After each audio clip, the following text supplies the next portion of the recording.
어, 이제 오늘 말씀에서 나오는 내용 중 하나가 이제 심판의 날, 그러니까 예수님께서 다시 이 땅 가운데 오실 것에 대해서 언급하며 말씀을 하고 있습니다. 예수님께서 이 땅 가운데 다시 오신다는 것은 우리의 신앙의 가장 큰 소망입니다. 그러니까 우리가 신앙생활하면서 소망을 두는 것, 뭐 내일이 잘 되는 것, 내 기도가 응답되는 것, 많은 소망들이 있겠지만 그 가운데에서 우리가 핵심적으로 놓고 신앙생활을 해야 하는 것이 바로 다시 예수님께서 다시 오시는 소망입니다. 네, 놔주시고요. 이 땅 가운데 예수님께서 다시 오신다는 것은 단순히 우리가 그냥 지식적으로만 아는 것이 아니라 우리의 삶에 반드시 적용될 소망이다라는 것이죠. 그러니까 우리가 좀 뜬구름 잡는 얘기들, 이상적인 얘기 이런 것이 아니라 실제 우리의 신앙에 밀접하게 적용되어져야 할 부분이라는 것입니다.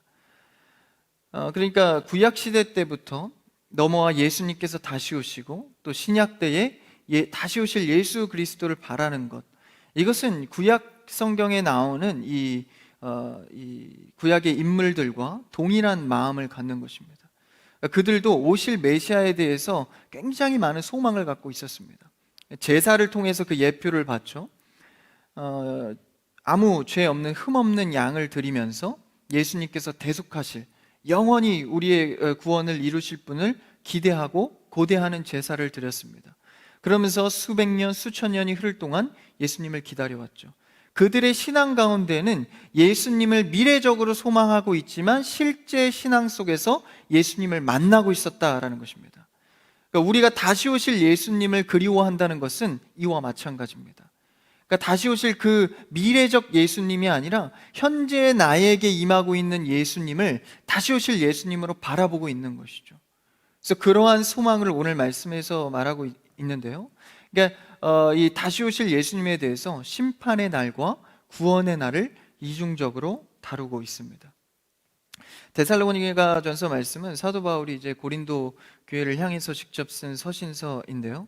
바울이 이제 2차 전도여행 중에 이제 데살로니가 지역에 가서 복음을 전합니다.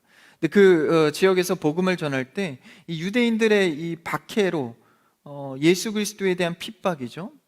이 크리스찬들을 핍박하면서 사도 바울이 그곳을 떠날 수밖에 없었습니다. 그래서 그 후에 이 다른 지역 고린도에서 바울이 사역하면서 디모데에게 그 전해주는 소식을 듣게 됩니다. 그래서 고린도 교회, 데살로니가 교회에서 신앙을 잘 지키고 이 초대교회 성도들이죠. 이제 그들이 얼마나 믿음의 본이 되고 박해를 잘 견디고 있음을 이제 듣게 됩니다. 근데 사실 얼마 세워지지 않은 교회였기 때문에 아무래도 어려움과 갈등이 있었던 것이죠. 그래서 교회의 여러 가지 문제와 또 잘 지키고 있는 성도를 격려하고자 이 말씀을 쓰게 됩니다. 그래서 지금 데살로니가 교회에 신앙생활하고 있는 성도들에게 너희가 지금 신앙생활, 믿음생활 하는 것은 어떤 의미가 있는 거야, 가르쳐준 대로만 하고 있지만 그 속의 내용은 어떤 큰 소망을 담고 있어, 격려하는 차원과. 그래서 너희들의 앞으로는 더욱더 이렇게 신앙생활을 해야 해 라고 데살로니가전서 말씀에서 기록하고 있습니다. 오늘 말씀에서도 그 두 가지 면모가 나타나지는데요. 오늘 말씀의 1절과 2절을 같이 한번 읽어볼까요?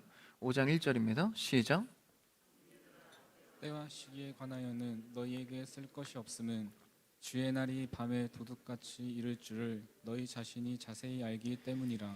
너희들이 교회를 세워서 이제 신앙생활 하면서 가장 중요한 소망이 있는데 그것이 예수님께서 이 땅 가운데 전에도 오셨듯 다시 오실 거다라는 주의 날을 소망하며 살아가라라는 메시지를 먼저 전하고 있습니다. 다시 오실 그리스도를 기대하는 것, 소망하는 것, 단순히 그냥 미래적 차원이 아니라 모두에 말씀드렸다시피 현재 나에게 적용되는 소망이다라는 것이죠. 왜 우리도 살다 보면 믿는 것이 있으면, 믿는 구석이 있으면 이 힘이 있지 않습니까? 눈에 보이지 않고 아직 이루어지지 않았지만 이 믿는 구석이 있으면 왠지 오늘의 삶이 기쁨이 있고 활력이 있습니다. 마찬가지로 반드시 다시 오실 예수 그리스도를 기대할 때 오늘의 내 삶에 달라지는 소망들이 있다라는 것입니다. 그것을 강조하면서 이제 심판의 날과 주님께서 이 땅 가운데 다시 오시면 이제 심판이 이루어지죠. 그러니까 믿지 않는 자들을 멸하게 됩니다. 지옥불로 떨어지고 믿는 자들은 취하게 되죠. 그래서 심판의 날이라고도 하고, 다시 다른 이중적인 표현으로는 구원의 날이라고 말합니다. 그러니까 믿는 자들의 입장에서는 구원의 날이고, 믿지 않는 자들의 입장에서는 무시무시한 심판의 날이 됩니다. 이런 이중성 가운데 초대교회 성도들에게 사도 바울은 당연히 믿는 사람의 진영에서의 소망을 말하고 있습니다. 그렇지만 믿지 않는 자들에게 심판의 날도 우리가 묵상할 수 있어야 하죠. 여러분, 천국은 지옥을 묵상할 수 있어야 소망이 있습니다. 지옥이 없는 천국은 의미가 없는 것이죠. 심판의 날에는 반드시 둘로 갈리게 됩니다. 회색 지대는 없습니다. 그래서 예수님도 말씀하시죠. 신앙엔 회색 지대가 없다. 차든지 뜨겁든지 둘 중 하나만 있다라는 것이죠. 그만큼 심판은 날카롭고 정확한 것입니다. 그 정확한 것에 대해서 우리가 소망할 때 우리의 삶도 정확하게 선택해 갈 수 있는 것이죠. 그래서 사도 바울이 흔들리지 않는 동료의 차원에서 이 주의 날에 대해서 설명을 하고 있습니다. 그때 1절에 보니까 형제들아, 믿는 자들 향해 말하죠. 때와 시기에, 여기서 때와 시기는 예수님께서 다시 오실 때를 말하는 거죠. 그거에 관하여서 너희에게 쓸 것이 없다, 말할 게 없다, 알 수가 없다라는 것이죠. 그러니까 당시에 이 초대교회 사람들에게 전하고 싶은 것은 예수 그리스도가 언제 오냐가 아니라 어떻게 오냐에 대해서 더 강조를 하고 있습니다. 당시에 이제 이 데살로니가 교회뿐만 아니라 예수님께서 사실 이때는 이제 초림하신 지 얼마 안 된 때입니다. 부활 승천하신 지 얼마 안 됐기 때문에 예수님께서 언제 다시 온다고는 말씀을 안 하신 거예요. 그러니까 마치 몇 년 후에 올 것으로 알았던 겁니다. 근데 몇 년이 지나고 몇십 년이 지났지만 예수님이 다시 오시지 않는 거예요. 그러니까 사람들이 불안하고 의심하게 됩니다. 혹은 어떤 이는 훨씬 나중에 세대에 오겠구나 생각한 자도 있었습니다. 심지어는 이러다가 오지 않을 수도 있겠다라고 생각을 하기 시작했습니다. 그러니까 이게 다시 오실 예수님에 대해서 소망을 하지 않으니까 이 예배가, 신앙이 삶에 활력이 없는 겁니다. 내가 무엇 때문에 이렇게 신앙생활을 하나? 예수님 온다고 했지만 되지 않을 것 같아. 재림이 연기된 것 같아. 주의 날에 대해서 어떤 소망을 잃어버린 상태였죠. 그래서 예수님이 이 땅 가운데 다시 오실 때 심판하시고 우리를 좀 구원했으면 좋겠는데 그게 더디 오는 것처럼 느껴졌습니다. 그때 사도 바울이 그 소망을 잃지 않을 것은 우리의 관심은 언제 오냐가 아니라는 거예요. 이단들은 항상 예수님께서 언제 오실지에 대해서 그걸 강조를 합니다. 몇 날 몇 시에 올 거야, 어떤 때에 올 거야, 세상에 뭐 전쟁이 일어날 때 오게 될 거야. 근데 우리의 관심은 언제 오냐가 아니라 어떻게 오냐입니다. 그것을 2절에서 말씀하고 있는데요. 주의 날이 언제 어떻게 온대요? 밤에 도둑같이 이를 줄을 너희가 자세히 알고 있지 않냐. 그러니까 사도 바울이 도적같이 이른다는 것에 대해서 언제, 때의 시기보다도 강조를 하고 있습니다. 마태복음 24장에서도 이 때의 시기보다 어떻게 올 것을 강조하고 있는데요. 한번 읽어볼까요? 앞에 있습니다. 시작. 너희도 아는 바니 만일 집 주인이 도둑이 어느 시각에 올 줄을 알았더라면 깨어 있어 그 집을 뚫지 못하게 하였으리라. 이러므로 너희도 준비하고 있으라. 생각하지 않은 때에 인자가 오리라. 때에 대해서는 언제인지는 도둑과 같아서 모른다라는 거예요. 근데 어떻게는 온다고 말하죠? 갑자기 도둑과 같이 온다고는 말하고 있습니다. 그래서 우리의 신앙은 늘 이 도둑같이 오는 예수 그리스도의 재림에 대해서 매일의 삶이 준비가 되어 있어야 한다는 것을 의미합니다. 그러니까 오늘의 신앙을 굉장히 중요시 생각하는 것이죠. 그래서 우리의 신앙은 늘 주의 날을 꿈꿔야 진짜 신앙생활이 될 수 있습니다. 다시 오실 예수님을 생각하며, 그게 신앙의 운동력을 주는 것이죠. 전사님 죽어서 예수님 보면 되죠. 다시 오실 거 2000년 동안 안 오셨는데 혹시 오겠습니까? 이런 신앙에는 활력이 없다는 거예요. 예수님께서 마치 당장 오실 것 같은 그 신앙생활이 우리 가운데 소망이 되어야 합니다. 저 높은 곳을 향하여 날마다 나아갑니다. 예수 그리스도가 다시 오실 것을 기대하면서 사는 신앙생활이 바로 구약 때에 예수님을 한 번도 보지 못했지만 그들이 행복하게 신앙생활하고 제사 드릴 수 있었던 이유였습니다. 여러분, 다시 오실 예수님을 소망하며 사는 여러분 되기를 축복합니다. 그 예수 그리스도를 바라는 신앙, 이것이 우리가 회복해야 할 신앙이다라는 것이죠. 그래서 저도 이제 교회 안에서 사역하고 신앙생활 하면서요, 어떤 작은 일이나 좀 넘어질 일, 좀 고민하게 되는 일, 이런 것들이 있을 때 예수님의 재림을 번뜩 생각할 때가 있어요. 아, 예수님께서 나에게 다시 오신다는 소망을 주셨지. 예수님께서 나를 확실히 구원하신다는 언약을 주셨지. 야, 내가 이런 일에 주저앉을 때가 아니다. 일어나 가자. 활력을 주는 것이죠. 그랬을 때 이 독자들이 혹자는 이제 신앙생활을 하면서 주의 오심이 속히 이르지 않자 좀 다른 생각을 하게 된 거예요. 그게 3절에 나와 있습니다. 오늘 말씀 3절을 한번 읽어볼까요? 본문입니다. 5장 3절 같이 읽어볼까요? 시작. 그들이 평안하다 안전하다 할 그때에 임신한 여자에게 해산의 고통이 이름과 같이 멸망이 갑자기 그들에게 이르리니 결코 피하지 못하리라. 그들이 예수님께서 언약하신 그 재림의 사건이 자꾸 늦어지고 반응이 없고 어떻게 좀 이렇게 현상이라도 좀 나타났으면 좋겠는데 아무 침묵 같은 상황이 계속되는 거예요. 그러니까 그들이 마음속에 속히 오진 않겠구나. 그러면서 신앙이 소망이 아닌 나태한 삶을 흘러가기 시작합니다. 그래서 그들이 어떻게 했다고요? 그냥 안전하다, 평안하다, 다시 말하면 예수님이 늦게 와도 괜찮겠다라는 생각을 한 겁니다. 그러니까 느긋하게 그렇게 있을 때 뭐라고 말씀하죠? 임신한 여자에게 해산이 고통이 오듯이 멸망이 임한다라는 것이죠. 여러분, 예수님을 소망하지 않는 신앙은 헛된 신앙입니다. 그래서 마치 임신한 여자, 저는 임신을 안 해봐서 잘 모르지만 해산의 고통이 언제 오죠? 모릅니다. 예정일은 있지만 시분 초까지 정확히 알려서 땡 하면 아픈, 그런가요? 임신을 안 해봐서 모르겠지만 그렇진 않죠. 그런 해상의 고통이 갑자기 오듯이 멸망이 임한다라는 것이죠. 주의 날은 예비와 생각, 이런 염두가 없이는 그 날이 왔을 때 심판을 감당할 수가 없다는 것입니다. 여러분의 신앙은 항상 예수 그리스도를 염두하는 신앙 되기를 축복합니다. 다시 말하면 준비가 되어야 한다라는 거예요. 그러니까 오늘 예수 그리스도가 오셔도 마라나타 주 예수여 어서 오시옵소서 찬양할 수 있는 자가 되어야 한다라는 것이죠. 주님, 오늘은 중요한 계약건이 있습니다. 내일 오시옵소서. 오늘은 보류하시고 돈을 좀 벌어야 되지 않겠습니까? 혹은 주님, 내가 몸이 너무 아파서 힘들어서 좀 내가 영이 지쳐 있습니다.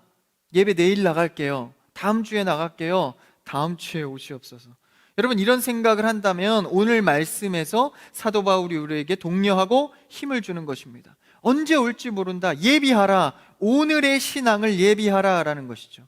여러분, 신앙생활은 과거에 얽매이는 것도 아니고 미래만 고대하는 것도 아니고 신앙은 오늘의 신앙이 되어야 합니다. 우리는 항상 오늘의 신앙이 중요한 것이죠. 과거에 내가 어떤 은혜를 받았든 물론 그 기억과 추억으로 내가 독려를 받을 수 있지만 사실 가장 중요한 것은 오늘의 신앙이다라는 것입니다. 여러분, 오늘 예수님과 어떤 교제를 하셨습니까? 오늘 이 시간 어떤 하나님과의 동행의 삶을 살고 계십니까? 내일 할 것 말고 어제 한 것 말고 오늘 말입니다. 그 신앙은 예수 그리스도가 언제 오실지 모르는 그분을 바라볼 때 오늘의 신앙에 소망이 생겨가는 것이죠. 그래서 우리는 늘 신앙에 대해서 잘 준비하고 염두하는 삶을 살아가야 합니다. 자그마한 문제도요, 예수 그리스도와 결부해서 항상 생각하는 습관이 필요합니다. 예수님이라면 어떻게 하셨을까? 예수님이라면 어떤 대답을 하셨을까? 예수님이 좋아하는 일일까? 예수님께서 이건 싫어하지 않을까? 이것이 주님 앞에 순종일까? 조그만한 것도 자꾸 염두에서 생각하는 겁니다. 그렇게 되면 겸손하게 됩니다. 진실하게 됩니다. 순수하게 됩니다. 선택이 성경적으로 흘러갈 수밖에 없는 것이죠. 그래서 우리는 마치 혼인잔치의 신랑을 기다리는 신부의 마음처럼 날마다 우리의 신앙은 오늘을 준비해야 합니다. 이 신랑을 기다리는 신부가 얼마나 이 기대함이 있겠습니까? 그렇죠? 그래서 그 신부는 날마다 날마다 그 신랑을 기다리는 것처럼 기대에 부풀어 있다라는 것이죠. 그러면 그렇게 예수님을 신랑으로 생각하여서 날마다 살아가면 사실 이 부정적인 미래의 상상이 사라집니다. 여러분, 우리가 고민하는 것들 중에 왜 자꾸 이런 고민이 심해지고 깊어집니까? 심화가 되죠? 바로 이런 부정적인 상상들 때문에 그렇습니다. 혹시 이렇게 되진 않을까? 혹시 내일은 이 일이 더 잘못돼서 더 악화되진 않을까? 나 코로나 걸렸어. 내일 죽지 않을까? 이런 파고 들어가는 부정적인 상상이 왜 일어납니까? 오늘의 신앙에 예수 그리스도의 소망이 떨어져 있기 때문입니다. 오늘도 우리를 살게 하실 그 예수 그리스도의 소망 가운데 부정적인 상상과 생각은 떠나가시기를 축복합니다. 예수님이 지키시는 거예요. 그래서요, 이 구약의 인물들 중에 이 노아가 그런 준비를 참 잘하지 않습니까? 이 갑자기 오는 멸망, 하나님께서 주신다 그랬어요. 비로 다 쓸어버리겠다. 근데 수백 년이 지나도 비가 오지 않는 겁니다. 그러니까 사람들이 욕하기 시작하고 해는 더 쨍쨍 내리쬐기 시작합니다. 먹고 마시고 세속적인 삶 속에서 노아가 바라볼 것은 소망이 없어 보입니다. 근데 홍수, 비가 내리기 직전까지 사람들은 놀고 먹고 마시고 세속적인 삶을 살았다는 것이죠. 그때에 홍수가 나기 직전에도 노아의 가족은 그 자리를 지켰다라는 것입니다. 그랬을 때, 멸망의 때가 이르렀을 때 노아의 가족만 구원을 받게 됩니다. 그들이 준비한 날은 바로 오늘 하루하루였습니다. 내일 모레 오니까 오늘을 나태한 것이 아니라 내일 모레 올지, 내년에 올지, 100년 후에 올지 알 수가 없는 겁니다. 그러나 반드시 오신다는 약속 하나 믿고 오늘을 살아갈 때 노아의 가족들은 구원을 얻게 되는 것이죠. 그래서 이런 심판의 날을 좀 강력하게 권고하고 있죠. 그러면서 이제 다시 3절 이후로는 조금 부드러운 겉면을 격려를 하고 있습니다. 한번 4절 말씀을 읽어볼까요? 4절입니다. 시작. 형제들아 너희는 어둠에 있지 아니하매 그날이 도둑같이 너희에게 임하지 못하리니. 갑자기 올 거니까 너희가 나태하고 평안하다 생각했던 것을 조심해라 강력하게 권고하면서 4절에는 조금 부드럽게 이제 너희의 진영을 인식시키는 거죠. 너희가 이 진영에 있지 않으면 이런 심판을 받게 되는데 너희의 진영은 4절에요 어둠에 있지 아니하니까 도둑같이 너희에게 임하지 못할 거다라는 것입니다. 아까는 도둑같이 임한다는데 여기서는 왜 또 도둑같이 임하지 않을까요? 여러분, 매일매일의 신앙 속에 예수 그리스도를 준비하는 자들은 도둑 같지가 않은 거예요. 갑자기 와도 알고 있었던 것처럼 주님을 맞이하는 겁니다. 여러분의 신앙이 이런 신앙 되기를 축복합니다. 어둠에 있지 않는 것 자체가 예수 그리스도를 맞이할 수 있는 자리다라는 것입니다. 오늘의 말씀의 제목처럼 말이죠. 낮에 속한 자. 빛의 자녀들은 어둠에 거하지 않습니다. 분별된 삶을 지켜갈 때 예수 그리스도가 오심을 준비하는 삶이다라는 것입니다. 그래서 형제들에게 형제들아 너희가 지금 그 초대교회를 잘 지켜가는 것 자체가 어둠에 있지 않는 거다. 그러므로 도둑과 같이 임한다고 하셨지만 너희들에게는 그렇게 갑자기 임하는 때가 아니게 될 거야. 여러분, 오늘의 신앙의 중요성을 마음 깊이 새기시고 오늘의 순종으로 살아가시기를 축복합니다. 그래서 더욱더 신앙의 순종, 예배의 순종을 격려하고 있는 것입니다. 그 다음 5절을 읽어볼까요? 더 나아갑니다. 시작. 우리는 다 빛의 아들이요 낮의 아들이라 우리가 밤이나 어둠에 속하지 아니하나니. 어둠에 있지 않다고 4절에 말해주면서 그럼 어디에 거하는 자들입니까? 성도들이 5절에 빛의 아들이요 낮의 아들이다 두 번이나 강조하면서 말하고 있습니다. 우리는 밤이나 어둠에 속한 자가 아니다. 도적의 활동 시간은 언제죠? 밤입니다. 그러니까 갑자기 오는 예수님을 맞이하는 건 어둠에 있는 자들, 믿지 않는 자들이 맞이하는 형태다라는 것이죠. 우리의 형태는 낮에 거하는 자들이기 때문에 갑자기 오는 예수님을 인식하는 게 아니다라는 거예요. 그래서 우리는 빛의 아들이자 낮의 아들이다 라고 표현을 하고 있습니다. 여러분, 어둠이나 밤에 거하는 자들이 아니라 낮에 거하는 여러분들에게 축복합니다. 우리도 자연스러운 현상이 뭐예요? 밤에 자고 낮에 일하지 않습니까? 그때 활력이 있잖아요. 뭐 어쩔 수 없이 교대 근무를 하는 자들도 있겠지만 그런 얘기를 하는 건 아닙니다. 교대 근무를 하는 자들에게 어둠의 자식 뭐 이렇게 하면은 안 되는 것이죠. 그거는 이제 율법적인 해석이고, 그 말하는 것이 아니라 우리는 밝은 빛에 예수 그리스도가 원하는 자리에 있는 자, 이 평일에 바쁜 시간에도 일상을 내려놓고 예배로 나오는 자, 여러분과 같은 자들을 말하고 있는 것이죠. 위치적 개념을 말하는 것입니다. 어디에 거하느냐, 낮에 거하느냐, 어둠에 거하느냐. 여러분은 낮에 거하는 자들인 줄 믿습니다. 그랬을 때 도적같이 오시는 예수님을 우리가 맞이하는 것이 아니라 환한 빛으로 오시는 예수님을 맞이하게 될 것이다 라는 것이죠. 우리가 빛의 아들, 낮의 아들이라는 것은 어떤 의미를 갖고 있을까요? 그냥 좀 추상적이죠. 밝은 빛의 아들, 어떤 것을 의미할까요? 요한일서 1장 5절을 한번 읽어볼까요? 1장 5절입니다. 시작. 우리가 그에게서 듣고 너희에게 전하는 소식은 이것이니 곧 하나님은 빛이시라 그에게는 어둠이 조금도 없으시다는 것이니라. 하나님께서는 어둠의 그림자도 조금도 없으신 분이다. 이런 분이 우리가 이런 분의 자녀가 됐다라는 거예요. 그 의미는 무엇일까요? 여기서 빛 자녀가 됐다는 것은 가까이 됐다라는 것입니다. 그러니까 빛의 자녀는 빛에 가까이 됐다라는 것입니다. 그러니까 우리는 빛을 비추는 자인데 내가 빛을 내는 자는 아닙니다. 그러니까 빛은 오직 하나님이신 줄 믿습니다. 그러니까 우리가 빛이 되는 건 아니에요. 근데 빛의 자녀라는 거예요. 그 빛을 받아서 반사해서 비추는 자들입니다. 그럼 어떻게 돼야 될까요? 우리는 빛에 가까워야 합니다. 그러면 우리가 힘이 생기는 것이죠. 출애굽기 말씀에 하나님께서 이스라엘 백성들 처음 이제 성도로 세우면서 가장 많이 한 말이 무엇입니까? 강하고 담대하라.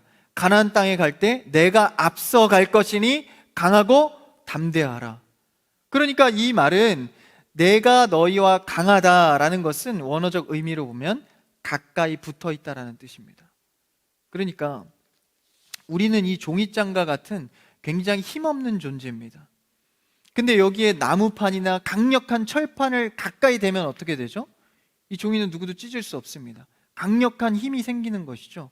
이처럼 우리는 약하고 나약하지만 하나님께 그 빛에 가까이 붙어 있으면 그 빛을 뿜어낼 수 있다라는 것입니다. 그래서 우리를 뭐라고 표현하죠? 빛의 자녀다. 우리가 할 일은 무엇입니까? 위치의 문제입니다. 어디에 거하는가? 어둠에 거하는가? 빛에 가까이 거하는가? 빛에 가까이 거하는 여러분 되기를 축복합니다. 상황과 환경을 이기시고 예배를 드리시기를 축복합니다. 이게 뭡니까? 빛의 자녀들의 위치입니다. 어떤 상황에도 굴하지 않고 예배하고, 어떤 상황에도 굴하지 않고 믿음을 지키는 행위가 하나님과 가까이 붙어 있다라는 것이죠. 이를 빛의 자녀라고 표현을 합니다. 이렇게 하나님과 가까이 붙어 있는 자들이 많을수록 이 교회가 세워진다라는 거예요. 그러니까 사도 바울이 초대교회의 어려움을 겪지 않도록 한 사람 한 사람이 빛의 자녀로서 붙어 있기를 원하는 것입니다. 그렇죠?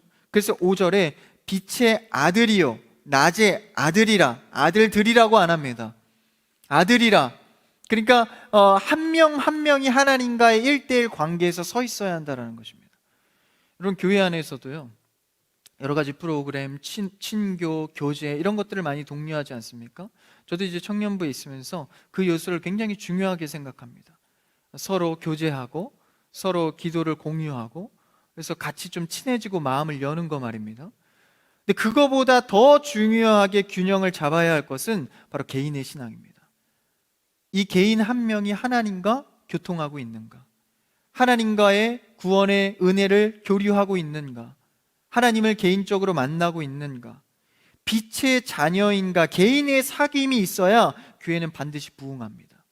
여러분, 서로 친해지고 마음을 연다고 교회가 부흥할까요? 그것도 중요한 요소죠. 근데 그 이전에 우리는 1:1로 하나님과의 관계가 먼저 형성돼야 합니다. 여러분, 하나님과 사귐이 있는 여러분 되기를 축복합니다. 그 교제가 먼저 돼야 성도들과의 교제, 사귐, 사실 이 하나님과의 1:1 교제만 계속해서 훈련하고 독려해도 나머지 측면은 사실 뭐 그닥 많이 이렇게 하지 않아도 자연적으로 선하게 이루어집니다.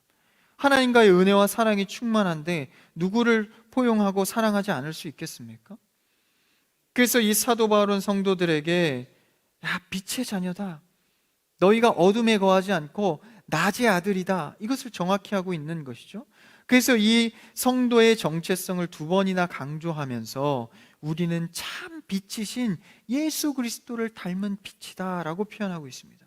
에베소서 5장 8절에서도 이렇게 말하고 있는데 한번 읽어볼까요? 시작. 전에는 어둠이더니 이제는 주 안에서 빛이라.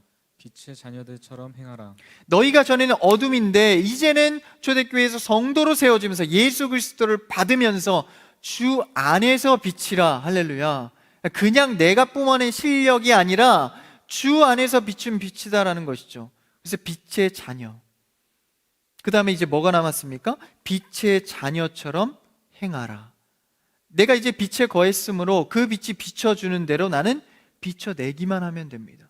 굉장히 쉬운 거죠. 어찌 보면 그냥 순종의 선포입니다. 고백입니다. 그 행함을 이제 6절에서부터 자세하게 행동 지침에 관한 것이죠.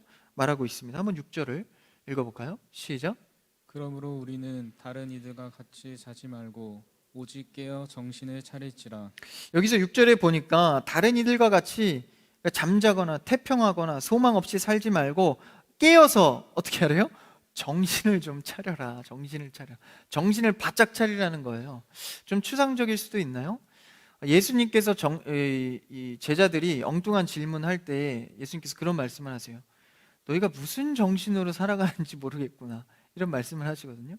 그 이유로 사도 바울도 정신을 차릴지어다 말하고 있는 거죠. 다시 심플하게 해석을 하면 이겁니다. 믿음을 지켜라 라는 것입니다. 그러니까 정신을 차리라는 것은 세대가 악하니 예수 그리스도께서 언제 오실지 모르니 너희는 믿음을 잘 지켜라 라는 것입니다. 여러분, 낮에 속한 사람들이 행해야 할 것은 이 위치적 개념이 바뀌지 않도록 믿음을 잘 지키는 것입니다. 이게 가장 중요한 겁니다. 믿음을 잘 지키라.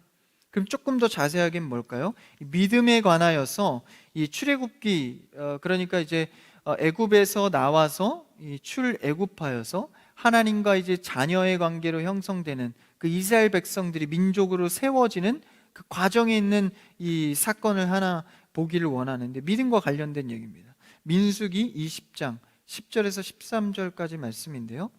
그러니까 1세대 이스라엘 백성들이 가나안 땅으로 들어가지 못하고 모세도 못 들어가죠. 그 전에 왜 못 들어갔나 이 한 사건을 통해서 알 수가 있는데요. 그 사건을 잠깐 보기를 원합니다. 10절인데 한번 앞에 있습니다. 같이 시작. 모세와 아론이 회중을 그 반석 앞에 모으고 모세가 그들에게 이르되 반역한 너희여 들으라. 우리가 너희를 위하여 이 반석에서 물을 내라 하고 모세가 그의 손을 들어 그의 지팡이로 반석을 2번 치니 물이 많이 솟아나오므로 회중과 그들의 짐승이 마시니라.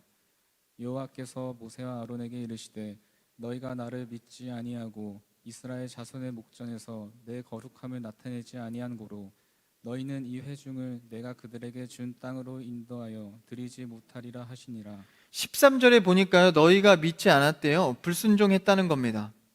13절 앞에 좀 보여주시겠어요? 13절에 너희가 이 출애굽 시절에 하나님 앞에서 물을 달라고 막 불만을 하게 됩니다. 이스라엘 백성들이. 그러니까 모세와 아론이 그 불만을 참지 못하고 바위를 팍 깼더니 물이 솟아서 나오죠. 그러니까 하나님께서 주시긴 주십니다.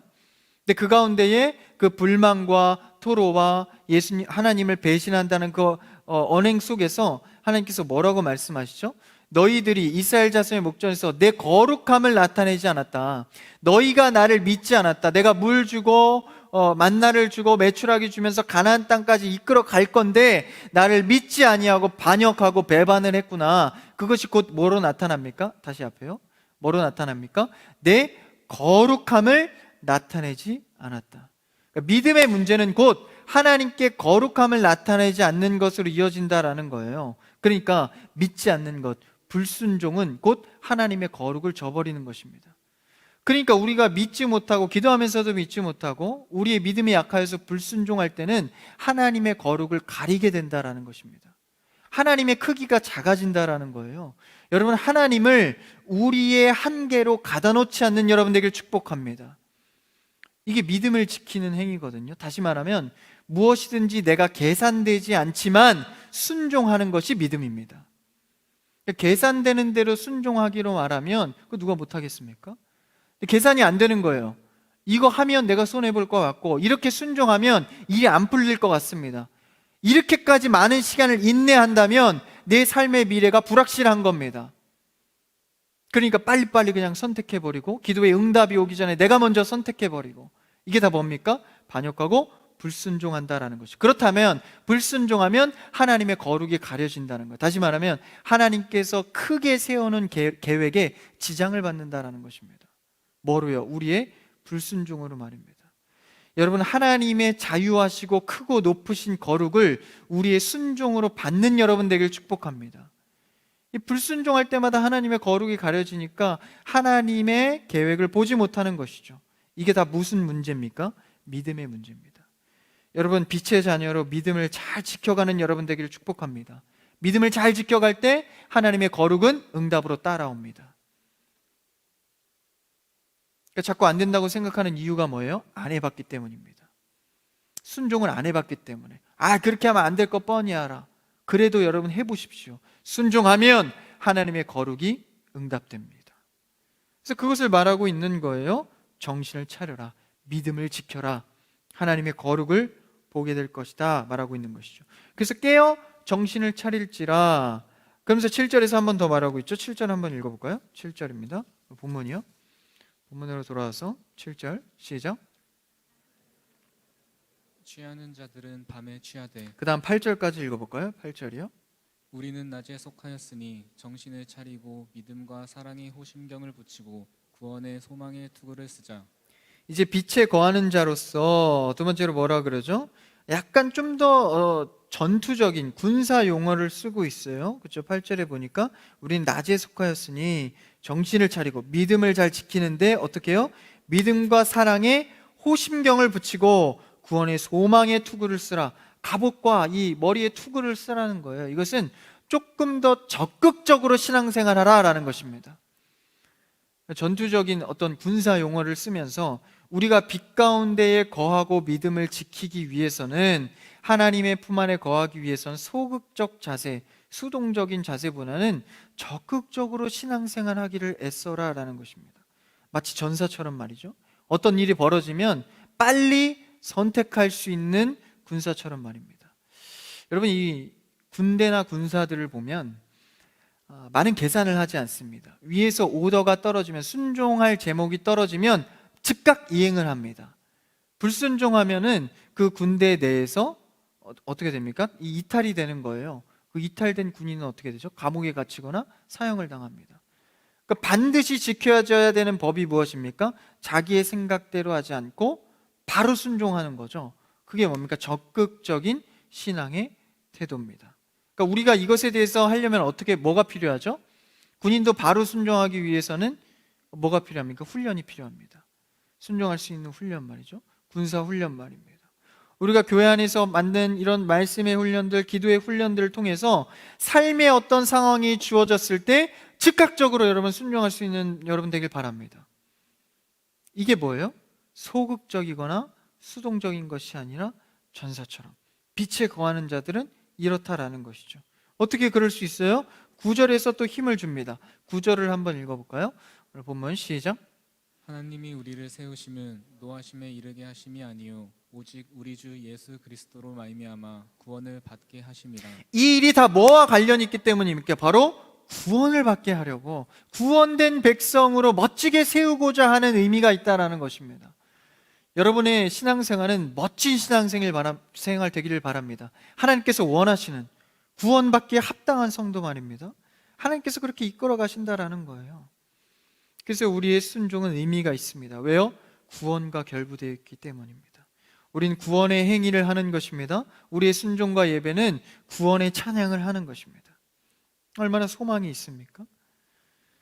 그럴 때에 10절에 보니까요, 제가 읽어보겠습니다. 예수께서 우리를 위하여 죽으사, 예수 그리스도가 나오죠. 죽으사 우리로 하여금 깨어있든지 자든지 자기와 함께 살게 하려 하셨느니라. 깨어있는 건 뭐죠? 산자를 말합니다. 육신적으로. 자는 자는 뭐죠? 육신적으로 죽은 자를 말합니다. 그러니까 죽은 자든지 산 자든지 예수 그리스도의 은혜 안에서 구원받게 하려 합니다. 여러분, 우리의 순종의 행위와 모든 예배는 예수 그리스도를 통하여서 구원받게 하기 위함입니다. 우리가 이를 바라볼 때 하루하루의 오늘의 신앙에 힘이 있는 것이죠. 나는 빛의 자녀이다. 나는 구원받은 자녀이다. 이런 소망을 가질 때 우리 삶에 큰 활력을 얻게 됩니다. 그 다음에 마지막 절에서 뭐라고 말하죠? 그러므로 한번 읽어볼까요? 11절입니다. 시작. 그러므로 피차 권면하고 서로 덕을 세우기를 너희가 하는 것 같이 하라. 이 정체성이 세워진 다음에 그 다음에 서로 권면하고 덕을 세우고 화해하고 위로할 수 있다라는 것입니다. 그러니까 11절만 하는 교회도 있습니다. 아니, 11절로 치우친 교회도 있어요. 선교하고 구제하고 봉사하고 서로 위해주고 막 되게 이 활력이 좋습니다. 실제 그 안에 생명의 열매는 없습니다. 때가 되면 사탄이 들어와 공격하면 힘이 없죠. 11절만 갖고 균형을 이뤄갈 수가 없습니다. 1절부터 10절까지의 정체성이 먼저 고백되어져야 합니다. 뭡니까? 나는 빛의 자녀라. 나는 낮의 자녀다. 이곳에 거하는 자, 믿음을 지키는 자다. 구원받은 자다. 이 자로서 그러므로 피차 권하고 서로 덕을 세우고 위해주고 양보하고 용서할 수 있는 것이죠. 우린 1절부터 10절까지의 이 빛의 자녀라 쓰는 확실한 고백이 살아있기를 축복합니다. 이럴 때 우리의 신앙생활에 이 교제하고 이런 것들이 생겨나는 것이죠. 이 예전에 90년도 초반에 이 다미성교회인가요? 그 휴거를 제목으로 한 이 이단 종교가 있었어요. 아시는 분들은 아실 텐데 그때만 해도 우리 한국 사회나 교회가 굉장히 순수했습니다. 그래서 그때 이제 90년도 초에 휴거가 된다. 휴거는 이제 예수님께서 이제 믿는 자들이 이렇게 데리고 간다. 쫙 이렇게 연기처럼 천국에 올라간다. 휴거가 성경의 내용이 있긴 있습니다. 예수님께서 다시 오실 때. 근데 그때가 뭐 몇 월 며칠 몇 시에 일어난다고 막 이제 이단에서 막 말을 한 거예요. 그러니까 그 성도들이 막 그날 흰 옷 입고 흰 가운을 막 다 걸치고 이제 교회에 막 온 거예요. 이단 교회.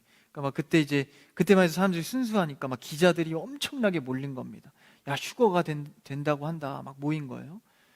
막 그 사람들이 막 이 광란의 밤을 막 이렇게 기도를 하고 12시 땡 되면 휴거가 된다 그랬는데 휴거가 안 되는 거예요. 막 기도를 하다가 서로 이렇게 눈 뜨고 눈치 보면서 이렇게 휴거가 안 된 거예요. 그러니까 막 거기 뭐 인도하시는 분 막 멱살을 잡고 뺨을 때리고 난리가 난 겁니다. 그래서 이제 이 시간이 돼도 휴거가 안 되니까 집에 가야 될 거 아닙니까? 그래서 이제 막 집에 가려고 교회를 막 그 이단 교회를 나오는 거예요, 성도들이. 그러니까 이제 앞에 있던 막 기자들이 막 이렇게 왜 휴거가 안 됐냐고, 그러니까 막 더 고개 죄인처럼 고개 숙이고 막 집에 돌아갔던 그 영상을 제가 본 적이 있습니다. 근데 거기서 훗날 오늘날에 와서 거기 있던 성도가 인터뷰한 장면이 있더라고요. 굉장히 인상적이더라고요. 그 말도 안 되는 것에 과거에 그 왜 빠졌습니까? 인터뷰를 한 거예요. 그 사람이 그러는 거예요. 거기 가면요, 세상에서 볼 수 없는 사랑이 있대요. 뭐냐면 누구나 너도 나도 양보하고 서로 먼저 하라 그러고 용서해주고 다 이해하고 다 양보를 그렇게 잘한대요. 그래서 그게 너무 따뜻해서 막 말하는 게 다 진짜 같았대요. 그러니까 지금 뭐만 있는 겁니까? 거기는 11절에 교제만 있는 거예요. 피차 권면하고 서로 덕을 세우고 1절과 10절의 정체성은 하나도 없는 겁니다. 그러니까 마음은 너무 좋죠. 덕을 세우고 서로 칭찬하고 격려하고. 여러분, 이것으로는 생명이 없습니다. 이단에 빠지기 십상인 것이죠. 우리는 육신적으로 마음이 따뜻한 종교가 아니라 실제 생명이 있는 종교인 줄 믿습니다. 우리는 그 구원을 바라보면서 한마디를 해도, 한마디 칭찬, 위로를 해도 다른 겁니다. 예수 그리스도의 구원에 안에서 빛의 자녀의 위치에서 하는 것이죠. 어둠의 자녀들도 많은 봉사활동, 덕을 세울 수 있습니다. 그런데 진짜 구원과 생명은 빛의 자녀에만 있다라는 것입니다. 오늘 말씀을 정리합니다. 오늘 말씀에서 빛의 자녀들은 세 가지의 형태를 모았습니다. 첫 번째로는 빛의 자녀들은 주의 날을 날마다 소망하며 오늘의 신앙을 중요시 살아갑니다. 두 번째는 빛의 자녀로서 믿음을 굳건히 세워갑니다. 정신을 차려라 말했죠. 그 다음에 세 번째는 무엇입니까? 전신갑주, 싸움할 준비가 된 적극적으로 신앙생활하는 자들입니다. 여러분, 이런 행동력을 보면서 우리는 빛의 자녀로서 신앙 고백할 수 있는 여러분들을 축복합니다. 어느 자리에 가든지 여러분 그 전에 짧게라도 기도하는 여러분 되길 바라요. 나는 빛의 자녀다. 오늘 이 사람을 만날 때 이 환경 속에서 나는 빛의 자녀로서 말하고 행하리라. 여러분, 이런 정체성 속에서 하나님의 거룩이 응답되고 하나님의 놀라운 구원의 기쁨이 여러분 가정과 개인에게 회복되기를 주님의 이름으로 축복합니다.